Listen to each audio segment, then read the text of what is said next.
बोलिए गायत्री माता की जय, परम पूज्य गुरुदेव की जय, वंदनी माता की जय।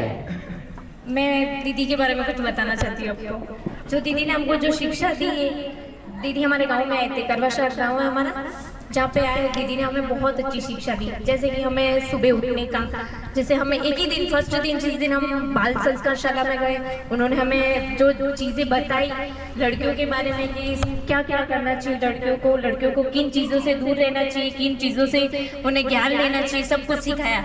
तो जिस दिन दीदी ने फर्स्ट दिन हमारी बाल संस्कार शाला ली, और जैसे कि हम लोग फर्स्ट दिन ही लेट हुए थे, तो दीदी ने हमें एक ही दिन कहा, बच्चियों तुम्हारे लिए मैं बाल संस्कार शाला लगा रही हूँ, तो तुमको जल्दी आना चाहिए क्योंकि तुमसे मुझे बहुत सारी प्रेरणा आई है। तो पहले दिन गए, हमें बहुत सारी अच्छी शिक्षा दी। उन्होंने बोला कि हमें कि सुबह जल्दी उठना चाहिए, और फर्स्ट दिन बोला कि अखंड ज्योति के दर्शन करने तुम्हें आना है। तो हम लोग फर्स्ट दिन ही 4 बजे उठकर अखंड ज्योति के दर्शन करने गए। और फिर मतलब उन्होंने दूसरी भी बातें बताई कि लड़कियों को मतलब तो तुम्हें बच्चियों, तुम तो राजपूत समाज की, क्षत्रिय समाज की बेटियां हो, तो तुम्हें तो आगे होना चाहिए हर चीज़ में, तो मतलब कि तुम्हें मतलब आगे बढ़कर हर काम तुम्हें करना चाहिए। तो उन्होंने हमें ये बताया कि तुमको मतलब सुबह उठो, जल्दी उठो, गायत्री मंत्र के जाप करो, तो मतलब जो कुछ भी सिखाया हमको, इतना मतलब उनका हर एक शब्द उनके हृदय से निकला, मतलब हमारे हृदय को टच कर गया।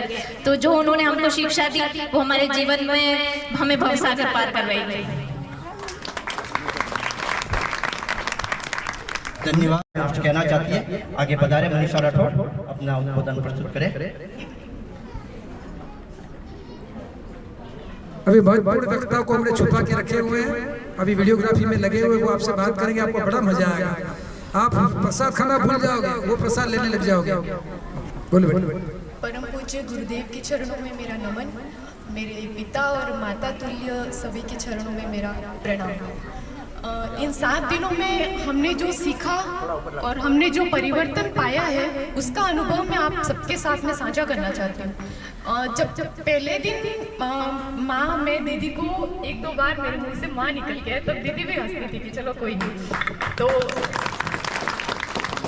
पहले तो हमने ये सीखा कि एक बोलते हैं कि संगे शक्ति कलो युगी, कि संगठन में ही शक्ति, और वो मैंने इन 7 दिनों में मेरे गांव में बहुत अच्छे से देखा कि माताएं, जो दादी जो है जिनसे चला नहीं जाता, वो उठ नहीं पाती, वो भी इतनी सीढ़ियाँ चढ़ के ऊपर आ जाती और सुबह आके यहाँ बैठ जाते थे, और फिर सब जोत के दर्शन करके, और किसी को कुछ कहना नहीं पड़ता था। वो तो है कि एक हम औरतों की आदत होती है, थोड़ा छू करना ही होता था बीच में, लेकिन फिर भी महाराज जी और दीदी हमको इतनी अच्छे से शिक्षा दी इन 7 दिनों में, तो हमने अपने अंदर परिवर्तन भी देखा। अब शाम को लगती थी कि बाल संस्कार शाला 6 से 7:30 बजे के बीच में, तो वहाँ से आके और जल्दी बाल संस्कार शाला में जाते थे। तो पहले दिन तो हमने ये सीखा कि हमारे जीवन में जो कचरा है वो हमको अपने जीवन से बाहर निकाल देना है, और अच्छी शिक्षा लेनी है हमें हमारे जीवन में।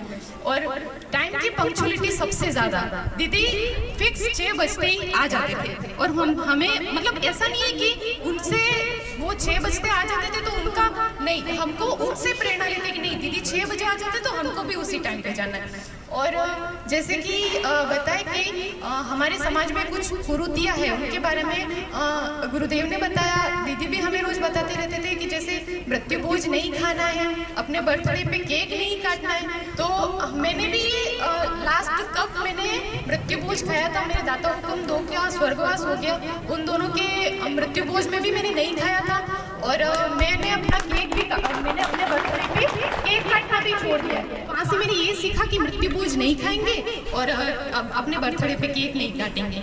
बाकी इन 7 दिनों में मैंने अपने गांव में जो परिवर्तन देखा वो देख के मुझे बहुत अच्छी लगा। हमारे बीच में एक बालक है जो मैं 10 बजे से आया हूँ, लगातार देख रहा हूँ, सेवा करना है और सबको पानी पिला रहा है। सब बोलो आशापुरा मात की जय, बोलो अम्बे मात की जय। हमारे प्रिय महोदय सरपंच साहब को निवेदन है, वो भाई साहब और दीदी को भी निवेदन है। मैं लगातार 5 दिन से यहाँ पे आ रहा हूँ। 2 दिन मेरे घर पे मेहमान थे, इसमें वहाँ पर व्यस्त था। मैं लगातार 5 दिन से यहाँ पे आ रहा हूँ, जिसमें मेरे को भाई साहब ने सिखाया कि मंदिर तो इंसान ने बनाया, मंदिर तो इंसान ने बनाया, लेकिन मंदिर तो बनाने वाला इंसान था, लेकिन शरीर बनाने वाला भगवान था। शरीर को तो भगवान, इंसान शरीर को तो तंबाकू ऐसे नशीली चीज़ों से उपयोग करते हैं, लेकिन मंदिर को तो चढ़ावा चढ़ाते हैं, उनको हार बनाते हैं, सब करते हैं।